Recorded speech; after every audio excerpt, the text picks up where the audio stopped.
시간은 우리 고린도 전서 이야기 나누려고 합니다. 또 우리가 주일 낮 예배 때 이야기 설교가 고린도 전서 이야기를 하는 중에 또 성경 강좌 고린도 전서 이야기가 되니까요. 아마 조금 더 이해하기가 쉬우실 거라고 생각합니다. 먼저는 사도행전 19장 10절 한번 펴실까요? 사도행전 19장 10절 보시면 같이 한번 읽고 시작하겠습니다. 사도행전 19장 10절 시작. 두 해 동안 이같이 하니 아시아에 사는 자는 유대인이나 헬라인이나 다 주의 말씀을 듣더라. 자, 두 해 동안 이같이 했다. 옆에다가 고린도 전후서를 기록하다 이렇게 적어 놓으시면 좋습니다. 그래서 이제 우리가 고린도 전서에 이제 오게 되고요. 펠로폰네소스 반도 그리스 본토를 연결하는 지역에 위치한 고린도. 고린도는 이제 여러분 성경에도 앞뒤에 그 지도책이 붙어 있는 것도 있을 것이고요. 이 구입하신 지도책을 갖다 보시면 훨씬 더 이제 이해가 쉬우리라고 생각합니다. 그래서 그 고린도라고 하는 그 도시가 가지고 있는 고유한 어떤 지형적인 여건 때문에 참 이 지중해의 동쪽과 서쪽을 연결하는 묘한 어떤 지형에 있었어요. 이런 지형 때문에 그리스에서 가장 활발한 상업 중심지, 물질적으로 굉장히 풍요로운 번영을 이룬 도시. 현대에도 이 두 곳을 연결하는, 동과 서를 연결하는 고린도 운하라고 하는 데 있는데요. 이 고린도 운하가 세계 3대 운하예요. 세계 3대 운하. 그래서 이 고린도는 서쪽으로는 이오니아 해하고 이탈리아로 향하는 레카이온 항구, 동쪽으로 아테네를 바라보면서 에게해로 나아갈 수 있는 갱그레아 항구. 그래서 때문에 각각 아시아와 이탈리아로 연결이 되는 그런 어떤 요충지. 그래서 이때 또 로마에서는요, 1세기 당시 중엽에 이제 해방된 노예라든가 아니면 퇴역한 군인들, 이들에게도 뭔가 기득권을 줘야 되겠기에 상인, 무역상 이런 사람들이 고린도의 신생 도시에 이 사람들을 파견해가지고 잡다한 인종들이 모여 살면서 활기찬 신흥 도시 성격을 띠고 있었던 것이 고린도. 이 오늘 고린도 전서가 쓰여졌을 당시의 분위기가 굉장히 그렇게 새로운 도시에 여러 어떤 이익권이 왔다 갔다 하고 또 로마에서 지지한 어떤 든든한 배경을 가진 그 어떤 노예들, 이제 자유로워진 노예들이라든가 뭐 로마의 어떤 큰 기여를 했겠죠. 그리고 군인들, 자유롭게 된 군인, 퇴역 군인들이 이곳에 모여서 많은 사업들을 벌리면서 힘차게 살아가던 그런 도시였다는 거죠. 이런 물질의 풍성함 때문에 물질적으로 사치스러움이 넘치는 도시였기도 해요. 아프로디테 신전을 비롯해서 여러 신전들이 이 고린도에 있었고, 이 고린도에 있는 이 신전들, 특히 그들 중에 이제 신전 창기들이 있었어요. 신전 창기들이 너무나 많았어요. 그래서 신전 창기들이 있고 그들에게 이제 그 예배 행위를 한다는 것 자체가 난잡한 성관계를 의미하기 때문에 타락하고 오염된 어떤 관능적인 생활 방식과 방탕한 삶을 즐기는 그런 도시이기도 했고요. 이런 고린도는 바울의 두 번째 선교 여행의 중심지가 됐어요. 다른 데는 다 일반적으로 거쳐오듯이 짧게 지나왔는데 고린도에는 1년 6개월을 머물게 돼요. 그러던 중에 이곳에서 이제 브리스길라와 아굴라 부부, 믿음의 동역자도 만나게 되고 그렇게 탄생한 고린도 교회 비교적 부유한 한 그리스도인의 집에서 모임을 이제 갖게 돼요. 좀 나름대로 거실도 넓고 여러 사람이 모여도 부득이하지 않을 만큼 이제 좀 넓은 마당에 있는 그런 집에서 모여서 예배를 드리다가 이제 고린도 교회 그리스도인 대부분 도시 중심과 거주하는 사실 최하층 시민들이었거든요. 이제 고린도 교회 성도들의 부류가 굉장히 크게 부유하고 뭐 귀족, 왕족 별로 없었어요. 대부분 80% 이상이 다 가장 저층으로서 좀 최하층 시민들.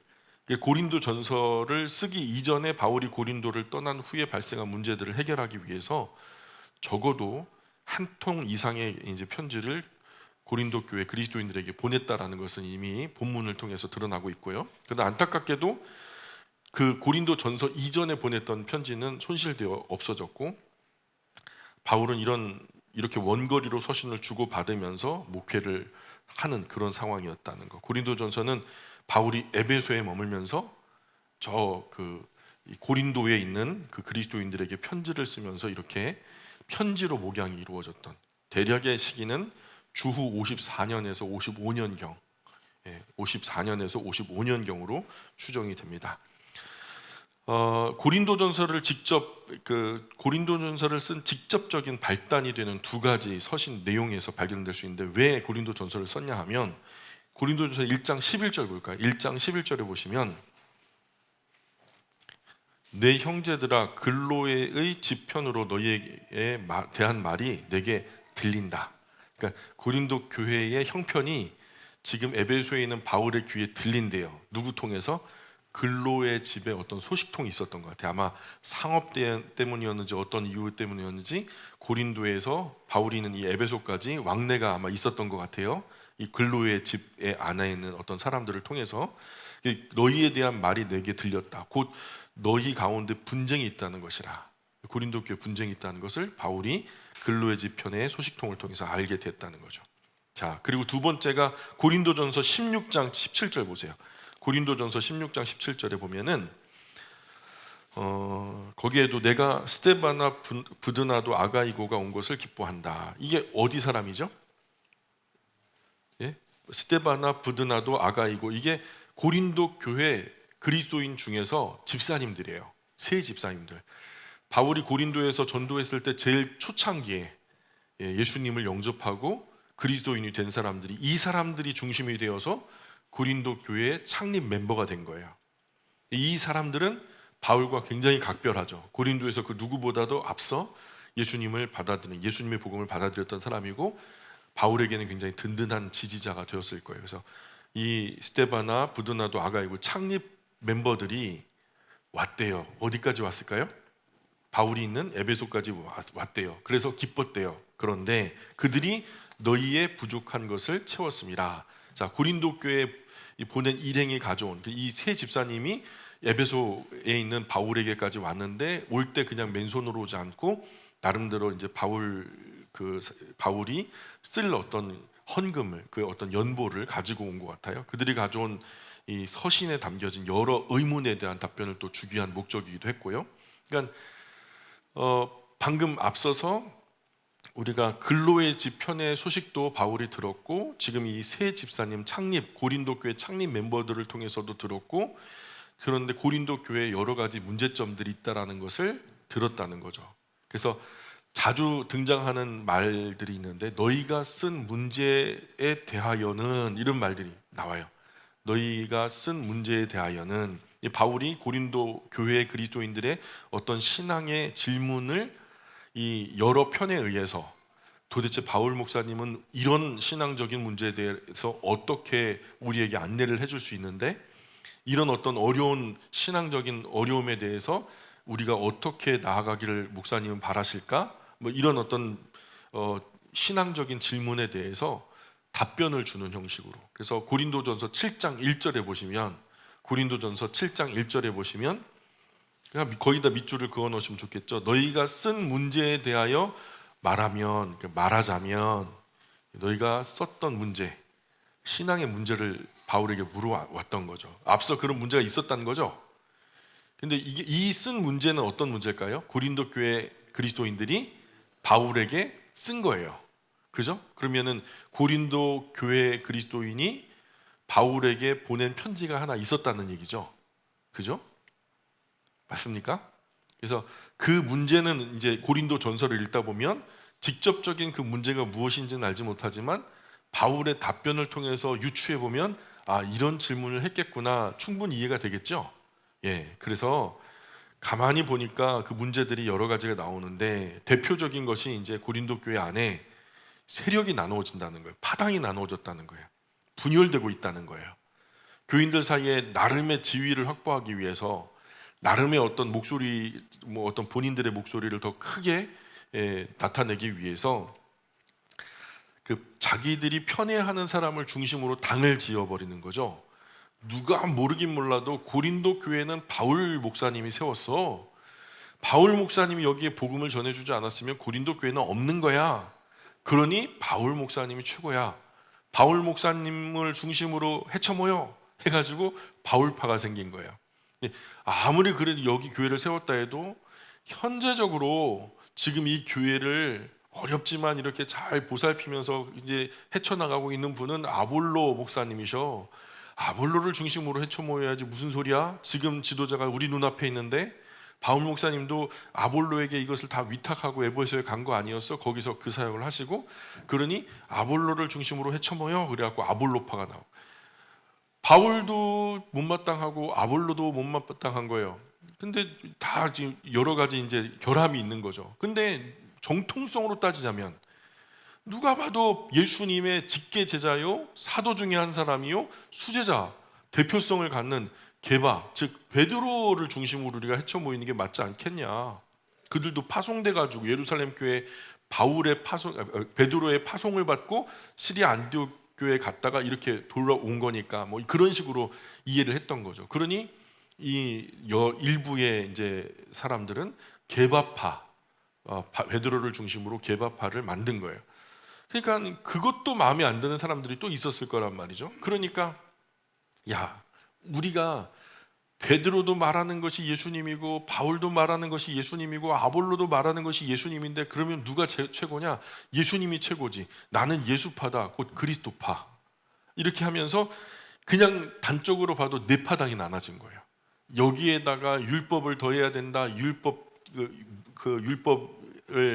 유효하게 바라봐야 된다 하면서 율법 중에서도 할례를 꼭 받아야 이스라엘 백성이 되고 이스라엘 백성이 돼야 예수님의 복음으로 인해서 구원에 이를 수 있다라고 하는 이런 어떤 율법 유효파 내지는 할례파, 또 한쪽에서는 율법 무효파 내지는 무할례파 이렇게 나눠지고, 참 머리 아픈 거예요. 이 파당이 계속 나눠지고.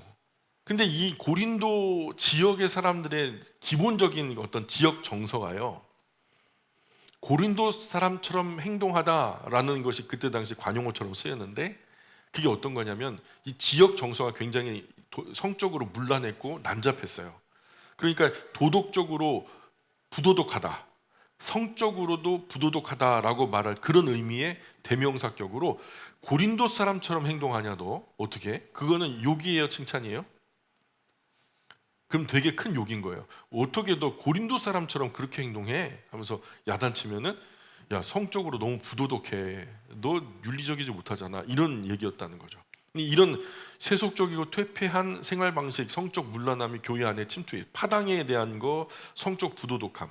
심지어는 그게 이제 단적으로 나타난 것이 아버지가 이제 아내는 아니었던 것 같아요. 데리고 살던 여자가 아버지가 죽으니까 아들이 데리고 사는 거예요. 이런 괴족보가 어디 있어요? 말도 안 되는, 세상에서도 일어날 수 없는 이런 성적 문란함이 교회 안에 있다는 거. 내가 만약에 거기 있었으면 진작에 그들과 단절했어. 바울이 그런 얘기를 하죠. 그래서 의붓 어머니와 동거하는 근친상간의 문제도 있었고, 창녀와 성적 관계를 맺는 이들도 있었고, 그러기에 고린도 전서는 다른 어떤 서신보다도 성이나 결혼, 이혼, 독신 등등 성윤리에 대해서 아주 자세하게 다루어지고 있고요. 그 외에도 6장에 보면은 교우들 사이에 분쟁이 생겼을 때, 그리스도인 간에 분쟁이 생겼을 때, 또 특히 툭하면은 법정에 나가서 교회 안의 문제도, 이게 지금 누구는 김밥을 먹어요. 오늘 우리는 다 화합해가고 김밥도 먹고 과일도 먹는데 점심으로 과일을 먹읍시다. 아니요, 점심으로 김밥을 먹읍시다. 그래서 김밥파, 과일파가 나눠져 가지고 누가 옳은가 판단받아 볼까. 그리고 이 문제를 가지고 어디로 가냐? 하여튼 그냥 뭐 법정으로 가는 거예요. 판단 받아보자. 이 사람들의 정서가 그랬어요. 뭐 본인들이 갑과 을이 막 싸움이 붙으면은 이것을 판단해줄 제3자. 그래서 시장 뭐 가다 보면은 네모난 박스 이렇게 엎어놓고 그 위에 딱 올라서기만 하면 그 사람은 재판자가 되는 거예요. 그러니까 우리가 일반적으로 지금 법원 같은 그런 어떤 무거운 개념이 아니라 일상생활에 너와 나의 이야기를 누군가에게 들려주고 누가 옳다라고 판단하는 거, 그거에 무조건 순복하기로 하자, 이런 어떤 법적 문화가 많았단 말이죠. 그래서 이런 소송 문제, 또 8장에 나가면은 우리나라와 같이 고사, 제사가 만연한 문화에 일어날 수 있는 우상에게 바쳐진 제물을 먹는 거에 대해서 믿음이 연약한 사람이 시험에 든다는 거죠. 어떻게 이방신에게서 바쳐진 그 음식을 우리가 그리스도인으로서 먹을 수 있겠냐? 세상에 우리 송장로님이 그 우상에게 바쳐진 음식을 사다가 구워 먹더라. 그래갖고 믿음이 약한 어떤 이제 권찰님 한 분이 막 시험에 들었다더라. 뭐 이런 이야기가 지금 사실 단적으로 예를 들어 그런 얘기가 나오는 거예요. 또 11장에 보면은 먼저 온 사람들, 이제 예배당에 처음 이제 온 사람들이 그때 당시 예배는 애찬식으로 시작했거든요.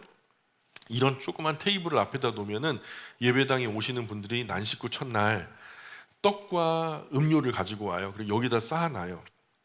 그러면 없는 사람도 같이 나눠 먹고 있는 사람도 나눠 먹을 수 있으니까 있는 사람 넉넉하게 내놓고 없는 사람은 부족하더라도 와서 같이 예배를 드리기 전에 예수 그리스도의 몸, 예수 그리스도의 피 하면서 빵을 쪼개 가지고 서로 나눠 먹으면서 든든하게 배를 채우고 그런 다음에 우리가 기분 좋게 하나님을 예배하면서 이제 아름다운 그 애찬의 예배가 시작됐거든요.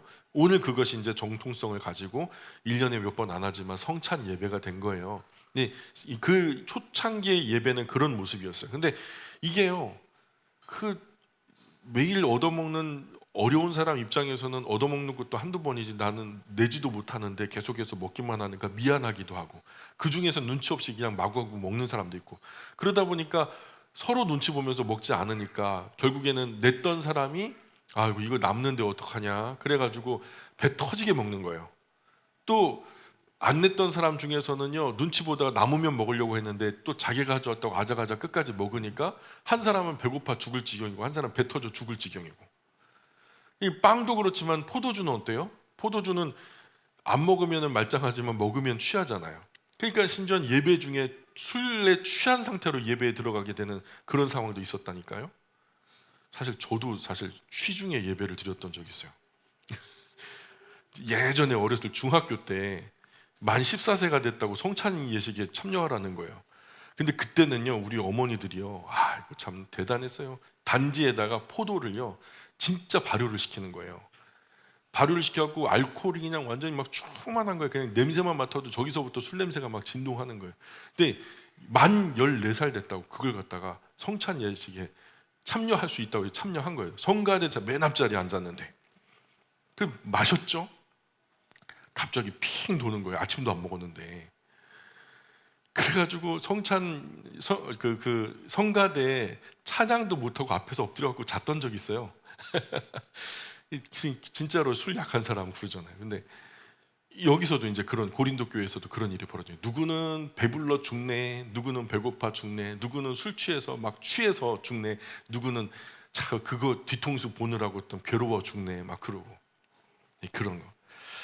그리고 15장에 가면은 부활 신앙을 부인하는 사람들에 대한 얘기도 나오고 16장 우리가 오늘 낮에 살폈던 것처럼 연보 예루살렘 교회의 연보를 드리는 어떤 문제에 대한 각양각색 적어도 11가지 정도의 문제가 산적해 있었던 고린도전서 이런 이슈들을 하나하나 차분하게 다루고 하고 우리가 이제 주일 낮 예배 때 그렇게 다루고 왔죠. 이 교단을 나누고 교회와 교인을 분열시키는 어떤 성령의 은사에 관한 가르침 고린도 전서에서 가장 핵심이 되는 주제는요 누가 뭐라 해도요 은사와 부활이에요. 은사와 부활 큰 두 가지의 이슈가 은사를 활용함에 있어서 자꾸만 은사를 활용하는데 누군가는 상처받고 떨어져 나가고 분열되고 문제가 생겨요. 방언파 막 그러면서 바울파 신령한 여성파 막 그러면서 자꾸만 파당이 나죠. 근데 그 은사는 그런 게 아니야.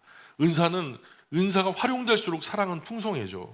그 상처받는 사람이 위로받고 더 돈독하게 하나 되게 하는 것이 진짜 은사지. 그래서 고린도전서 13장에 보면은 그 사랑은 하면서 무례하지 아니하며 하면서 쭉쭉쭉쭉 하는 말이 은사가 활용될수록 이런 열매들이 열린단 말이지.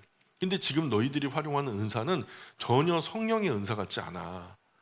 그러니 모든 은사를 활용하되 사랑으로 활용해야 돼. 이런 이야기를 하는 것이 바로 지금 이야기죠. 그래서 고린도전서 14장 26절에 보니까 그렇게 말해요.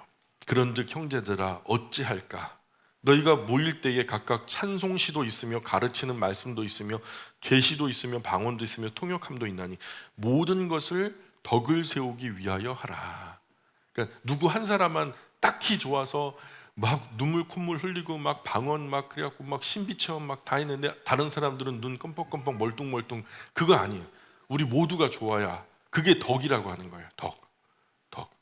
그래서 사랑의 영 안에서 행해져야 한다라고 말하는 거죠. 그래서 고린도 교회의 문제들은 대부분 학문적이나 신학적인 것들이었는데 그런 어떤 깊은 의미는 아니었는데 아주 상식적인, 자신들이 처한 문화 속에서 매일 당면하는 문제들에 대한 아주 상식적인 답변을 구하는 것들이에요. 그래서 바울은 고린도 전서를 통해서 어떻게 신앙을 삶에 적용할 수 있는지, 이런 어떤 현실의 삶과 성경은 마치 서울과 부산만큼이나 먼 거리가 있는 것처럼 느껴지거든요. 초신자들이 볼 때는, 이제 막 교회 안에 들어온 사람들이 볼 때는 이 성경과 나의 일상은 굉장히 먼 거리처럼 느껴지는데, 그 두 성경의 진리의 말씀과 우리의 현실이 어떻게 접목될 수 있는지에 대한 이야기를 바울이 차분하게 조언을 해주는 거죠. 그래서 고린도 전서는 참 실용적인 책이에요. 실천 신학, 우리가 일상생활에 하나님의 말씀을 어떻게 가져갈 수 있을까, 이것에 대한 어떤 바른 기준을 제시하는 책이 바로 고린도 전서다. 우리가 신령하고 신비하고 대단한 은사 뭐 이런 거 다 그렇지만 그 모든 것들이 보편적으로 우리 모두가 아우를 수 있을 때 성령의 사랑에 하나가 되게 하시는 거룩한 띠로서 하나가 된 상태를 유지하면서 가야 되는구나. 그래서 고린도전서를 제가 묵상하면서 한 가지 문구를 만들어냈는데요. 우리의 하나됨을 깨뜨리면서 추진할 만한 가치 있는 일은 없다. 제가 늘 말씀드리는 거잖아요. 이게 바로 고린도 전서에서 바탕으로 제가 말씀을 이제 묵상하고 마지막으로 이제 일기책에 적으면서 나왔던 문구예요. 우리가 사랑으로 성령이 애써 하나가 되게 하셨는데 이것을 또 훼손하면서 추진할 만한 가치 있는 일이 세상에 있을까? 없다는 거예요. 그래서 그런 이야기를 생각해 봐요. 그래서 고린도 교회를 우리가 먼저 이해를 해야 돼요. 고린도 교회가 어떤 교회였는지만 이해하고 오늘은 마무리하고요.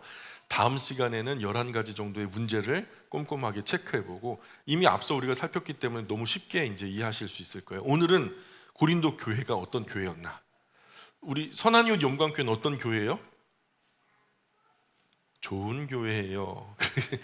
그 좋은 교회, 아주 좋은 교회죠. 근데 뭐가 좋아요? 그러면 또 말문이 막히거든요. 구체적이어야 돼요. 그래서 고린도 교회는 어떤 교회예요? 고린도 교회요. 자, 우리가 첫 번째, 두 번째, 이게 중요한 거예요.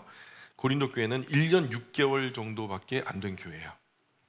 사도행전 18장 11절에 나오는 거죠. 설립된 지 1년 6개월 정도 된 연약하고 미숙한 교회. 오늘로 보자면은 1년 6개월 된 교회는요, 그냥 새 교회죠. 그죠? 신생 교회예요.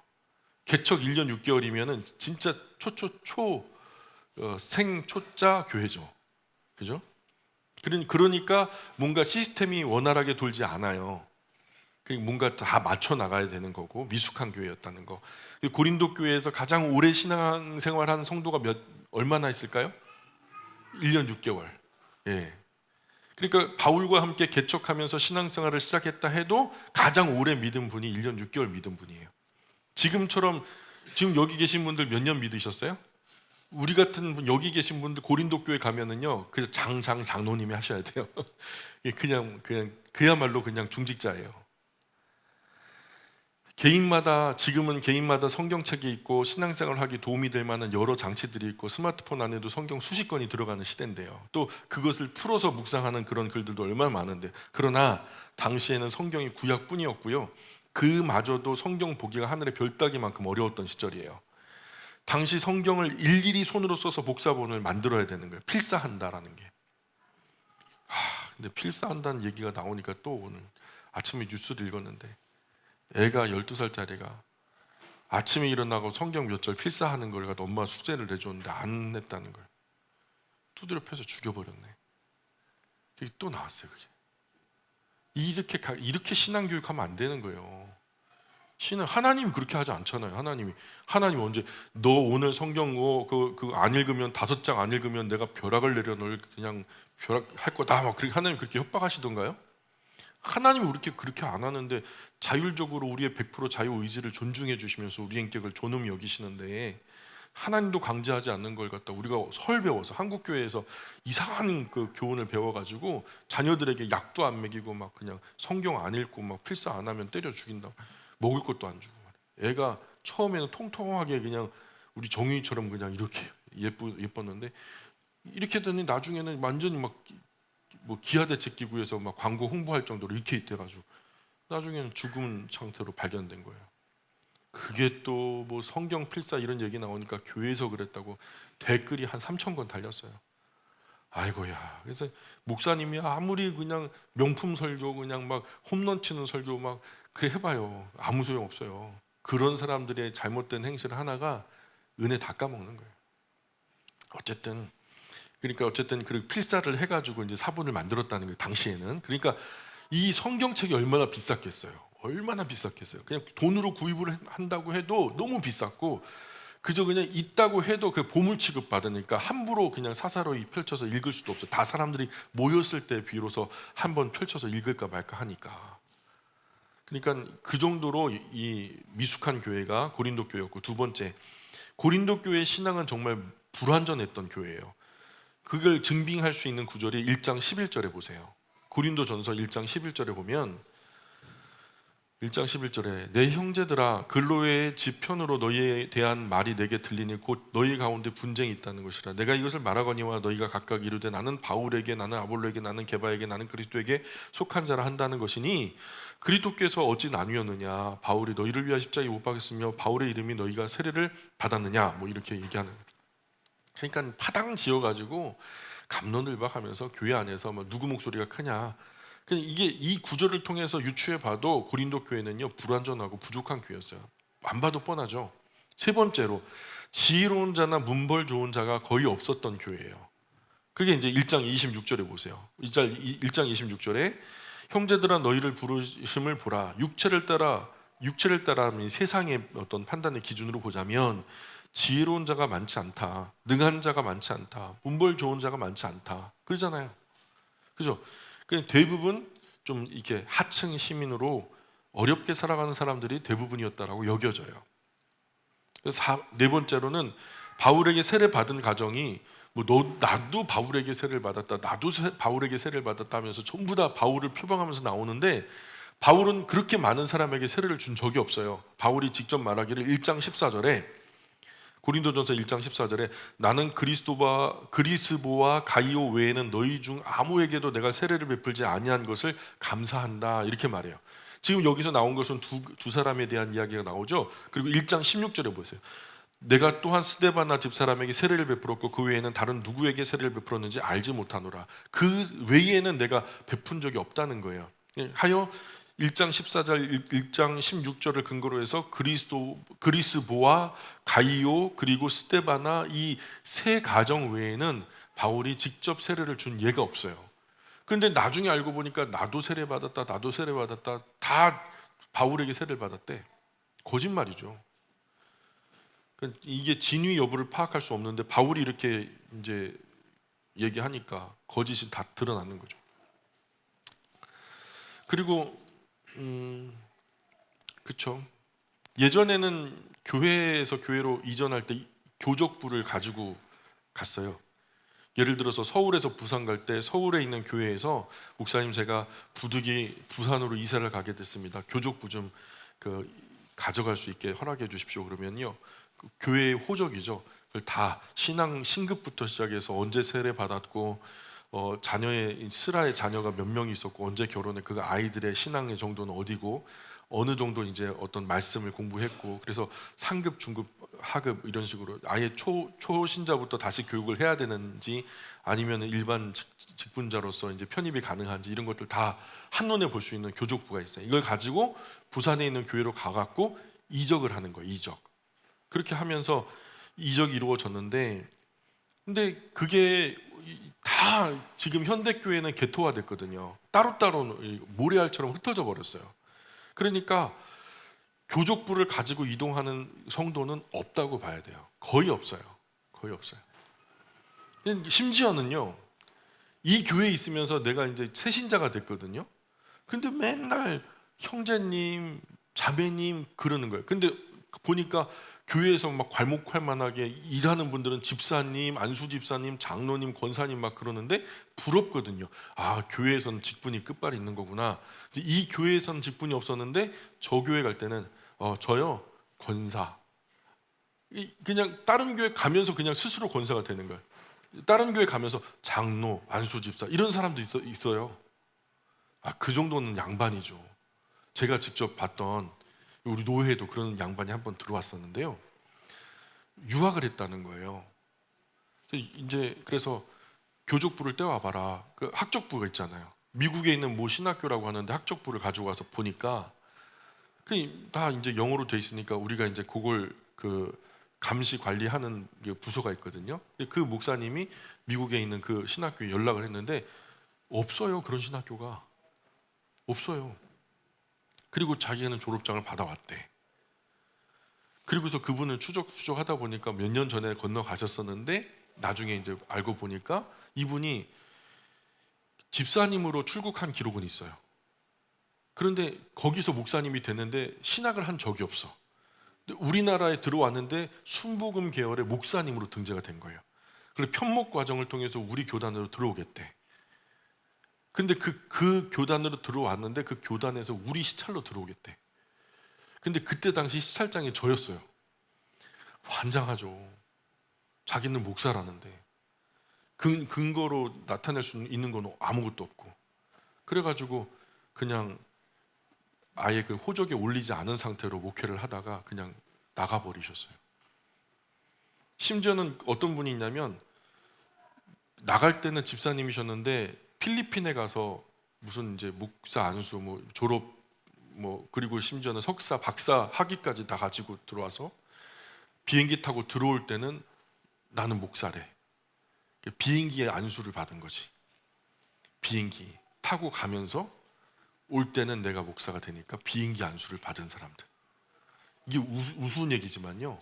한국 교회에 한 8만 교회가 있다고 하거든요. 그리고 16만 명 정도의 목회자가 있대요. 근데 한 40% 정도가 함량 미달이래요. 40% 정도가. 정규적인 어떤 과정, 최소한 목회자가 되기 위해서는 학부 4년, 대학원 3년, 인턴으로 3년, 그것만 해도 10년이거든요. 그래서 적어도 10년에서 12년, 군대 생활까지 더하면 한 12년 정도 돼야 목사 안수를 받을 수 있어요. 그런데 이번에 전광훈 이라는 분도 나는 능력이 된다는 거예요. 아무리 그분이 뭐 어떤 분인지는 몰라요. 내가 개인적으로 경험한 적이 없으니까. 근데 그분의 행보를 보면 좀 우려할 만해요. 3개월 만에 목사 만들어주겠대요. 그게 그렇게 될 수 있을까요? 좀 우려가 되죠. 그 교회 안에 있는 직분이 어떤 희생과 섬김의 모양은 보지도 않고 그 영광과 인기만 보도라는 거예요. 그건 참 위험한 일이죠. 그리고 고린도 교회는 어떤 교회였냐면 지식도 분별력도 거의 없는 교회였어요. 고린도전서 3장 10절 보실래요? 고린도전서 3장 10절에 보시면 내게 주신 하나님의 은혜를 따라 내가 지혜로운 건축자와 같이 터를 닦아주매 다른 이가 그 위에 세우나 그러나 각각 어떻게 그 위에 세울까 조심할지니라. 이 닦아둔 것 외에 능히 다른 터를 닦아줄 자가 없으니 이 터는 곧 예수 그리스도라. 자, 다른 이들이 와서 도움을 주는지 지금 도와주는 건지 사기를 치는 건지 이걸 분별을 못하는 거예요. 진짜 예수 그리스도를 전하는지 아니면 다른 예수를 전하는지, 진짜 복음을 전하는지 아니면 다른 복음을 전하는지. 고린도 교회 그리스도인들은 그걸 분간을 못하는 거예요. 그러니까 바울이 에베소에서도 보이는데 고린도에서 코앞에 그런 사람들이 지금 설치고 있는데도 못 보더라는 거예요. 6번째로 그리스도 안에서 어린아이 같은 상태였다는 거예요. 3장 2절에 보면은 내가 너희를 저주로 먹이고 밥으로 아니하였노니 이는 너희가 감당하지 못하였음이거니와 지금도 못하리라. 내가 보면 아직 너희는 어린아이 같아. 영적으로. 예. 밥으로 떠먹이면 소화 못 시킬까 봐 그냥 부드러운 이유식이나 젖 같은 거 이제 먹여 주어야 하는 어린 아기 같이 고린도 교회 그리스도인들을 그렇게 조심조심 대했다는 거예요. 좀 이렇게 신앙이 어느 정도 장성한 분이 계시면은요, 목회자가 일하기 편한 게요, 오해를 안 해요. 제가 막 권사님 어떻게 그래? 그래서 막 소리 지르고 일하다가 그럴 수 있잖아요. 근데 막 그렇게 하면은 권사님이 아이고 이 교회만 교회인가? 그리고서 딴 교회 가버린다? 그러면은 사실은 아닌데 이제 장성한 믿음의 분량의 분들은요 이해를 하는 거죠. 그런 상황 전체를 전반적으로 다 이해를 하고 살피는 거예요. 목사님도 그렇게 하면 안 되지만 사실 이제 장성한 믿음의 분량, 교회를 세우려고 하는 거지 흩으려고 하는 사람 아니라는 거죠. 이 모든 교회에 있는 갈등의 여지들을 이해하려고 하는 사람들이지 오해하려고 하는 사람들이 아니라는 거지. 그래서 똑같은 이야기를 한번 줘봐요. 그 뒤에 가서 수군거리면서 오해거리로 만드나, 아니면 오해하는 사람들한테 들어가가지고 이해를 시키면서 데리고 들어오나. 그게 장성함과 미숙함의 차이예요. 예. 장성한 분들이 많아야 갈등, 오해될 만한 상황들이 있었을 때에도 두루두루 오해를 풀고 이해시켜서 다시 주님 앞으로 똘똘 뭉쳐 하나 되게 하는 그런 장성한 믿음의 사람들이 교회 안에 많아야 되는 교회가 되는 거죠. 근데 이 고린도 교회는 좀 오해가 많았어요. 뭐 말 한마디만 해도 다 오해가 되고 충분히 상식적으로 이해될 만한 상황이었는데도 오해버리는 그런 상황이 많았다는 거죠. 그리고 가만히 들어온 유대인의 회방이 계속되는 곳이 고린도 교회였어요. 고린도 교회 얼마나 계속 그냥 자꾸만 그 다른 복음을 뿌리는지. 그리고 8번째로 거짓 사도들이 고린도 교회 그리스도인들을 속이고 있었죠. 고린도후서 11장에 보시면, 우리 전서밖에 안 봤으니까 후서에 보면 이런 나와요. 후서 11장 13절에 보면은 지금 너희에게 그렇게 했던 다른 복음, 다른 예수를, 그래서 나무에 달린 자마다 저주를 받은 자다. 그 예수는 너희의 구세주가 아니다. 메시아가 아니다. 우리가 구약으로부터 지금까지 그런 유대교에서 말했던 그 메시아 구원주가 아니다라고 말하는 그런 거짓된 사도, 거짓 선생, 속이는 일꾼, 이런 사람들이 있는데, 이런 것에 대해서 고린도후서 11장 13절에 보면은 그런 사람들은 거짓 사도요 속이는 일꾼이니 자기를 그리스도의 사도로 가장하는 자들이니라. 이것은 이상한 일이 아니다. 사탄도 자기를 광명한 천사로 가장했다. 그러므로 사탄의 일꾼도 자기를 의의 일꾼으로 가장하는 것이 또한 대단한 일이 아니야. 그들의 그러나 마지막에 그 모습은 그 행위대로 심판받을 거야. 이렇게 이제 바울이 얘기하죠. 그리고 9번째로 앞선 본문의 말씀대로 가장한 사탄의 일꾼들이 이 순수한 교회를 회방하고 막 박해하는 그런 교회였고요. 10번째로 다른 예수, 다른 영, 다른 복음이 전해져도 고린도 교회 성도들은 다 용납하는 거예요. 그래? 그 저기서 저 말해도 그 정말 그래? 그러면서 이제 분별해서 멀리 할 줄 모르는 그런 교회였다는 거죠. 고린도후서 11장 4절 보세요. 고린도후서 11장 4절. 11장 4절에 보면은 만일 누가 가서 우리가 전파하지 아니한 다른 예수를 전파하거나, 자, 이렇게 말하는 바울의 저의는 뭘까요? 자꾸만 다른 예수를 전파하니까요. 혹은 너희가 받지 아니한 다른 영을 받게 하거나, 다른 영은 뭐예요? 우리가 받은 영은 성령이죠. 그럼 다른 영은 어떤 영이에요? 성령 말고 다른 영은 어떤 영이에요? 악한 영이죠. 귀신이에요. 혹은 너희가 받지 아니한 다른 복음을 받게 할 때는, 이건 다른 복음은 구원이 없잖아요. 오직 예수님의 복음밖에는 구원이 없잖아요. 다른 복음을 받게 할 땐 너희가 잘도 용납하는구나 그래요. 이게 분별력이 없는 거잖아요. 사실 이것 때문에 고린도 교회 거짓 방언이 들어오고요. 고린도 교회 거짓 방언이 진짜 사도행전에 나오는 3번의 앞선 그 세메이온으로서 정통적인 어떤 성령 하나님의 임재로 확실하게 드러나는 어떤 건강한 방언이 아니라 이 거짓된 방언이, 이거 나중에 조금 이따 살펴볼 거예요. 다음 시간에 방언이라고 하는 주제 하나만으로 좀 시간을 보내려고 해요. 그래서 우리가 앞서 10가지 정도만 종합해 보더라도 고린도 교회는 우리가 본받을 만한 교회 아니죠. 고린도 교회라고 이름 지으면 돼요, 안 돼요? 고린도 교회라고 이름 지었다가 제가 바꾸라 그래서 바꾼 교회가 있어요. 그리고 초대교회라고 이제 이름 지어갖고 초대교회가 그렇게 본받을 만한 교회가 아닙니다. 목사님 우려가 되네요. 그랬는데 끝까지 고집피고 지금 초대교회로 지금 하고 있는 교회가 있고요.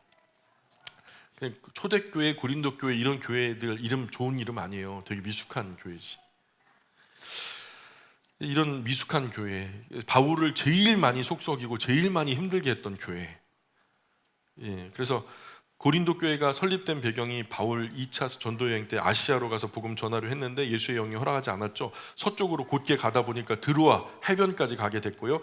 드로아에서 잠을 자다 꿈을 꿨는데 이 보스포러스 건너편 유럽 대륙의 마케도니아라고 하는 이제 지역에서 사람들이 참 막 꿈에 나타났고 이리 와 와서 우리를 도우라 와서 우리를 도우라 하니까 그 환상을 본 후에 성령 하나님께서 나를 저곳으로 이끄시는구나 해가지고 이제 유럽 대륙으로 들어가게 됐단 말이에요. 이 사건을 통해서 보자면 진짜 선교는 지 마음대로 하는 게 아니에요. 자녀 교육하기 좋은 데로 가는 게 아니고, 그죠? 내가 뭐 여가 취미생활 하기에 좋은 데로 가는 게 선교가 아니라, 선교는요 성령 하나님이 이끄시는 곳으로 가는 게 맞는 것 같아요. 그죠? 그래서 바울은 빌립보에 딱 이제 갔을 때 자주색 옷감 장사 루디아를 만나죠. 루디아는 유대인이었어요. 두아디라에 태어나서 빌립보에 살고 있어서 사업을 국제적으로 했다니까요. 대륙을 넘어서. 수완이 있고 똑똑한 여자였어요. 남편 이야기가 없는 거로 보면은 남편이 앞서 돌아가신 것 같고, 재정적으로는 상당히 여유로운 사람이었어요. 그래서 바울 일행이 이제 주님의 복음을 전할 때 루디아가 그 복음을 들었는데 귀가 열려 있는 사람이라 예수님의 복음을 한 번에 받아들인 거예요. 그리고 이것이 얼마나 존귀한 일이라는 것을 이해한 다음에요, 나를 주 믿는 자로 알거든, 나를 주 믿는 자로 믿거든, 내 집에 와서 유아사이다, 내 집에 와서 좀 유숙하세요. 그래서 바울 일행을 대접할 여유도 있었고 함께 기거할 정도로 큰 집이 있었고, 그 후에 이제 그곳이 바로 빌립보 교회가 루디아의 집에 차려진 거예요. 빌립보 교회가. 그래서 현재는 빌립보 교회라고 부르지 않고 거기 이제 현지에 가면 세인트 루디아 메모리얼 처치, 세인트 루디아 메모리얼 처치, 그 성 루디아 기념교회 이렇게 부르고 있어요. 우리는 성지순례 할 때 가면은 빌립보 교회다 이렇게 말하는데 거기 사람들은 그렇게 루디아 교회다 그렇게 말해요. 그리고 데살로니가에 가서 3주간 21일 동안 말씀 전에 데살로니가 그 교회가 생겨버리죠. 3주 전했는데. 급하게 성장하는 교회 보고 유대인들이 자기들의 세력 동원해가지고 바울을 제거하려 해요. 우리는 그냥 그 몇십 년 동안 했는데도 잘 안 됐는데 바울은 갖고 3주 했는데 막 부흥이 되고 그러니까, 그래서 바울이 참 그냥 너무너무 그 열매가 있고 효과가 생기니까 바울이 이제 거기서 죽지 않으려고 도망가죠. 거기 베레아였어요. 도망간 곳이 베레아. 거기 그곳에도 준비된 사람들이 있었어요. 그래서 이제 그곳 사람들은 정말 신사적이었고 하나님 말씀을 사모함으로 준비된 사람들이었죠. 그런데 데살로니가에서 바울을 쫓던 유대인들이 사주한 그 세력들이 거의 베레아까지 쫓아온 거예요. 쫓아와가지고 또 죽이려고 하니까 바울이 혼자 몸으로 야반도주해가지고 다다른 도시가 이제는 아테네, 성경에서 아덴으로 말하는 아테네, 아테네에서도 복음을 전하지만 잘 안 받아들여지죠. 어떤 분은 바울이 아테네에서 십자가 복음을 안 전해갖고 그렇다고, 피 묻은 십자가 복음을 전해야지 그곳에서도 능력이 나타나는데 피 묻은 십자가 복음을 안 전해가지고 그랬다고. 왜 안 전해요? 안 전하긴 예수님 전했지. 근데 왜 그러냐면 아테네라고 하는 도시 성격이 그래요. 철학자들이 모이는 철인들의 도시예요. 자기들이 세상의 모든 지혜를 다 가졌다라고 하는 오만한 사람들이 모여 있는 곳이기 때문에 좀처럼 새로운 거 아니면 받아들이려고 하지 않고, 지성인들을 전도하기가 그렇게 힘들어요. 예. 그래서 이미 무언가로 가득 채워져 있기 때문에 그 사람들에게는 참 어려웠던 거. 그래서 그리고서 간 곳이 이제 고린도라는 지역이었어요. 그래서 그곳에 가니까 회당장, 유대교회 회당을 맡아서 담당하는 이 회당장 그리스보, 가이오, 스테바나 이런 분들이 준비되어 있었던 거예요. 금방 세례를 받고 금방 예수님의 복음을 받아들여서 고린도 교회가 생겨나고 초대교회 그리스도인들이 막 이제 일어나기 시작하죠. 이때부터 1년 6개월을 고린도에서 복음을 마음껏 전하죠. 이때 이 로마에서 이제 갈리오라고 하는 총독이 이제 이쪽으로 이제 새롭게 들어오고요. 네로 황제의 스승이었던 세네카의 친동생이었죠. 말씀드렸듯이 1년 6개월 만에 또 다시 유대인들이 회방을 해요. 고린도에 머물지 못하도록 막 뒤리 흔들어요. 그래가지고 떠밀려서 에베소로 도망오게 되죠. 그곳에서 무언가 이야기를 시작하려고 했었어요. 일단 예루살렘과 파송받았던 시리아 안디옥 교회 가서 선교 보고를 하고 나서, 그리고 하나님의 뜻이면 다시 너희에게로 올 수 있을 거야. 그렇게 예루살렘과 시리아 안디옥 교회를 거쳐 다시 3차 전도 여행 중에 에베소로 돌아왔을 때, 그때 사람들이 고린도 교회 소식을 막 세 채널, 네 채널을 통해서 바울이 소식을 듣게 된 거죠. 이렇게 에베소로 다시 돌아온 기간이 1년 남짓밖에 안 됐는데 그 1년 남짓 안에 고린도 교회에 많은 문제가 불거졌다는 거예요. 그런데 그 고린도 교회 문제가 생각보다 아주 심각해요. 심각한 것만 추려도 10가지 정도 문제가 터진 거죠. 그래서 바울은 고린도 교회를 향해 편지를 쓰죠. 바울 편지를 받고도 고린도 교회는 문제가 해결되지 않아요. 전전서가 있었거든요. 전전서가 있어가지고 고린도 교회를 향해서 편지를 썼었어요. 그들의 문제를 받고. 이 편지는 보존되지 못했죠. 예. 자, 고린도전서 5장 9절 보실래요? 여러분 성경책에 열심히 공부하시는 분은 거기 아마 밑줄이 그어져 있을 거예요. 그렇죠? 고린도전서 5장 9절. 자, 지금 고린도전서에서 말하죠? 고린도전서에서 지금 말하는 거예요. 5장 9절에 내가 너희에게 쓴 편지에, 자, 고린도전서에서 지금 과거형으로 또 쓰는 거예요. 뭐라고 쓰냐면 내가 너희에게 쓴 편지에. 그럼 고린도전서 이전의 편지가 또 있다는 얘기잖아요. 맞습니까? 지금 고린도전서를 얘기하는 건 아니죠. 고린도전서 이전에 있는 또 다른 고린도전전서, 굳이 말하자면 고린도1서를 말하는 거겠죠. 그래서 고린도전서, 고린도2서, 고린도전서는 이제 고린도2서가 되겠죠. 안타깝게도 이 편지는 보존되지 않았어요. 어쨌든 바울이 이렇게 고린도 교회를 걱정하고 있어요. 아볼로가 고린도 교회에서 일하다가 바울이 예루살렘 교회와 시리아 안디옥 교회를 들렸다고 오는 사이에 브리스길라 아굴라 만나서 성경 더 배워서 고린도 교회에 파송됐고, 아볼로는 고린도 교회 가서 처음에는 큰 환영을 받았죠. 그리고 아볼로도 목회를 잘해보려고 굉장히 애를 썼을 거예요. 그러나 잘 안 돼요. 아볼로 목회자를 광적으로 좋아하는 팬클럽, 그중 일명 아볼로파가 생겨나고 그에 상응하는 어떤 바울파가 생겨나고 그걸 갖다 다 뒤집어 엎는 게바파가 생겨나고 그 세 파를 다 뒤집어 엎는 그리스도파가 생겨나고 이런 여러 파가 옥신각신하면서 이제 점점점 파당이 나누어지고 교회는 말이 아니게 되죠. 그리고서는 아볼로는 더 이상 뭔가 자기가 자기의 최선의 노력으로도 감당할 수 없는 갈등이 되니까 나 때문에 이 교회가 다 망가졌다 이런 생각이 들면서 나는 더 이상 목회를 못할 것 같습니다. 사직서를 쓰고 에베소에 있는 바울에게까지 돌아오게 된 거죠. 이 건너온 아볼로에게 이제 바울은 고린도 교회 어려움을 듣게 돼요. 아볼로 처음에는 자기가 다 부족한 탓을 했을 거예요. 그런데 곧 고린도 교회에서 집 나간 아볼로 목회자, 목사님 그러시면 어떡합니까? 그러면 어떡합니까? 하면서 이제 스데바나 부드나도 아가이고 뭐 새 집사님, 참 이 말씀 읽을 때마다 제 마음이 뭉클해지는데 여러분들은 별로 뭉클하지 않죠? 그죠? 저는 좀 비슷한 경험을 했어요. 제가 지하교에 있을 때 정말 죄송한 얘기지만 사직서를 한번 썼었거든요. 제가 담임 목사가 됐을 때 큰 사고가 났었잖아요. 그래서 금융사고가 났었어요. 그래갖고 제가 모든 것들을 민형사상으로 책임지고 제가 물러나겠습니다 하고서 그냥 어떤 처신을 해주시든지 제가 달게 받겠습니다.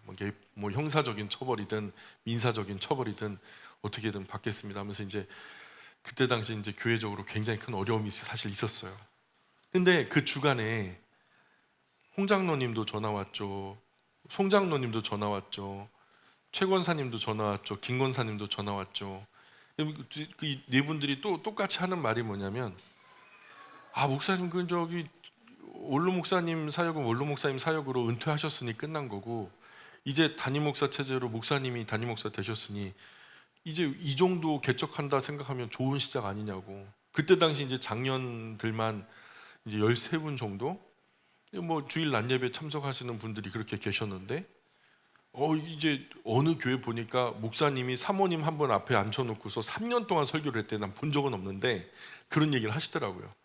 목사님이 개척해가지고 사모님 한 분 앞에 앉혀놓고서 3년 동안 했는데 성도가 하나도 안 들어오더래요. 근데 그런 교회에 비하면은 지금 목사님 돕겠다는 장년들만 13분이 이 교회를 세우려고 하는데 목사님 나이도 젊고 그런데 왜 그렇게 절망하냐고.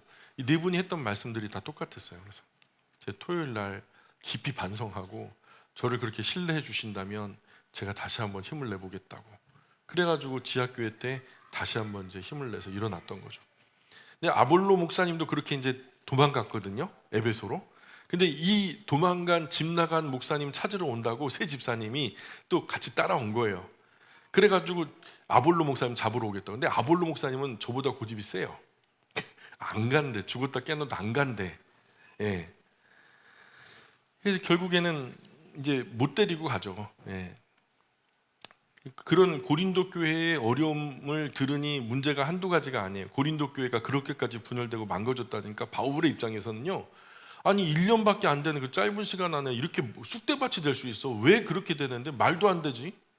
상식적으로 납득이 안 되잖아요. 1년 반 그냥 가만히 놔두는데 누가 일부러 망가뜨리지 않은 이상 교회가 그렇게 될 수 있겠냐는 거예요. 그래서 나중에 고린도 후서에서 바울은요 알게 돼요. 아주 노골적이고 계획적인 가만히 들어온 유대로부터 온 어떤 거짓 교사, 거짓 사도, 다른 영, 다른 예수를 전하는 그런 존재들이 고린도 교회 안에 있었다는 것을 알게 돼요. 디모데도 가지만 울면서 돌아오죠. 바울도 직접 가지만 쫓겨나와서 돌아오죠. 나중에 도저히 안 돼갖고 디도를 보내니까 디도가 한 번에 다 평정을 하죠. 네 이놈 하면서 막 성부 성자 성령의 이름으로 물러가라 그래갖고 주동하던 몇 사람들을 갖다 교회에서 쫓아내버려요. 출교시켜 버린다고. 그리고서는 주동하던 사람들이 없으니까 교회 안에 우리가 왜 그랬지 하면서 이제 제정신이 돌아온 거죠. 예. 그러면서 고린도 교회 문제가 안정을 찾는 그런 이야기가 앞으로 펼쳐지게 됩니다. 그래서 그렇게 쓰여진 책이 바로 고린도 전서예요. 예, 그런 고린도 전서의 이야기를 바탕으로 우리가 주일 낮에는 지금 고린도 전서 이제 끝났어요. 다음 주에는 끝나요. 그러니까 이런 흐름의 고린도 전서 이야기 이제 다음 시간에 고린도 교회 문제를 종합적으로 한 번에 싹 훑어버릴 거예요. 그리고 그 다음 주에는 방언 이야기를 다시 한번 우리가 이미 다 아실 줄 알아요. 한국 교회 방언이 많이 잘못되고 있다는 걸 아실 테지만 다른 분에게 설명은 해줘야 되잖아요. 그래서 어떻게 설명할 수 있는지에 대한 이야기를 다음 시간에 한번 조려서 설명을 해드리려고 할게요. 자, 오늘 여기까지 하겠습니다. 기도하겠습니다. 귀하신 아버지 하나님 은혜와 사랑을 감사합니다. 2023년 맥주 감사 주일을 맞으며 저희들의 지난 삶들을 되돌아봅니다. 하나님의 말씀이 저희의 삶에 마치 대동맥처럼 심장을 감싸고 있는 관상동맥처럼 힘차게 펌핑하며 흐르고 흘러야 되는데 저희의 삶에 하나님의 말씀을 듣지만 그러나 그 말씀을 읽고 묵상하지 않기에 저희의 말씀, 하나님이 저희의 삶에 간섭하시는 하나님의 말씀이 정말 마치 힘이 없는 것처럼 여겨질 때가 많았습니다. 그러나 하나님, 하반기에는 이 하나님의 말씀 읽고 듣고 묵상하는 일에 더 열정을 기울이게 도와주시고 또 시간과 물질을 사용하게 도와주셔서 하나님의 말씀이 앞서가고 저희가 그 뒤를 따르는 순종하는 삶이 되게 하여 주옵소서. 그래서 사막 한가운데서도 우리를 살게 하는 것이 제도나 나라나 국방력이 아니라 하나님의 말씀이라는 것을 저희의 삶을 통해서 고백할 수 있도록 은혜를 더하여 주옵소서. 사람이 떡으로만 사는 것이 아니요 여호와의 입에서 나오는 말씀으로 사는 것임을 저희의 삶이 깨달아 알 수 있도록 은혜를 더하여 주옵소서. 오직 하나님만 영광 받으셨으면 좋겠습니다. 감사하며 예수님 거룩하신 이름 의지하여 기도합니다. 아멘.